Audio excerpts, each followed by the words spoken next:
You're watching DW News live from Berlin. The U.S., Britain, and France strike Syria. The joint strike targeted alleged chemical weapons facilities overnight. It's a dangerous and complex mission, and it's not over yet. But so far, the rescue operation at a flooded cave in Thailand has been a success. The first boys have now emerged at the cave entrance after more than 2 weeks trapped inside. Bill Cosby, a powerful man, a wealthy man. Many of his victims never thought that they would see this day come, but it has come, and it's the first major celebrity trial in the Me Too era.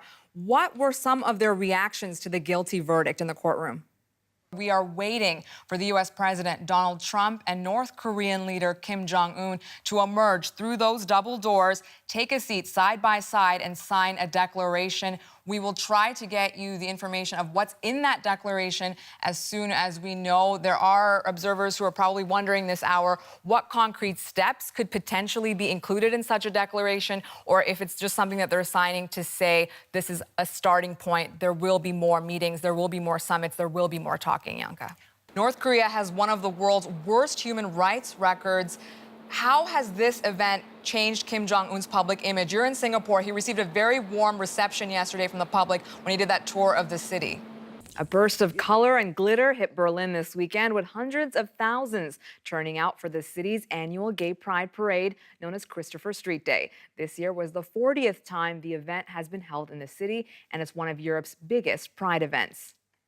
I'm Kuhathasan. Welcome to the program. They're the students who raised their voices after a mass shooting killed 17 people at their Florida high school in February. Now, as the seniors at Marjorie Stoneman Douglas High School are set to graduate, they're looking ahead to their futures while mourning those who can't do the same. And the nationwide movement the survivors inspired for stricter gun control in the United States shows no signs of slowing down. And what appears to be a very sunny day, sunny prospects potentially for the future of the Korean Peninsula.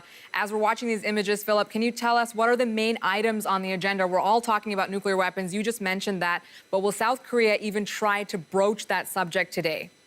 I'm Kuhathasan, glad to have you with us. Britain's Prince Harry has married American actress Meghan Markle in a royal wedding watched by millions of people around the world. The bride and groom said, "I will," in front of a star-studded crowd in a chapel at Windsor Castle. And there were few surprises in store for the guests and all of us watching, as the newly appointed Duke and Duchess of Sussex broke molds and created new ones.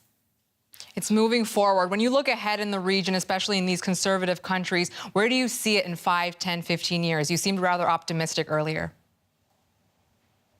Yes, I seem to be optimistic, and some people think that's naive. I'm not naive. The summit's Canadian hosts had hoped to focus on economic growth, climate change, and gender equality. But before the meeting even began, Trump tossed another contentious topic into the mix. He wants Russia to be readmitted to the G7. It was all smiles during this family photo, but besides the Italian Prime Minister, the other leaders are not on board with bringing Moscow back into the G7 fold. As Zimbabweans prepare to head to the polls, they'll be casting their vote for a leader not named Robert Mugabe for the first time in a generation. It's the first election since the former president was ousted from power last year. Now, what do you do when you're at the World Cup and your country has been knocked out of the tournament? Well, you can either go home or jump on the Midnight Express to continue exploring the host nation. And that's exactly what one fan from Mexico did. I'm not even going to ask you what the atmosphere is like, because we can definitely see it. But what was it like there when the goals started pouring in for France? It's been 32 days with 32 nations taking part in 64 games. And now the FIFA World Cup is over for another 4 years. It'll go quickly, don't worry. You're watching DW News. More coming up at the top of the hour. And don't forget, you can get the latest anytime on our website, dw.com. I'm Kuhathasan in Berlin. Thanks for tuning in.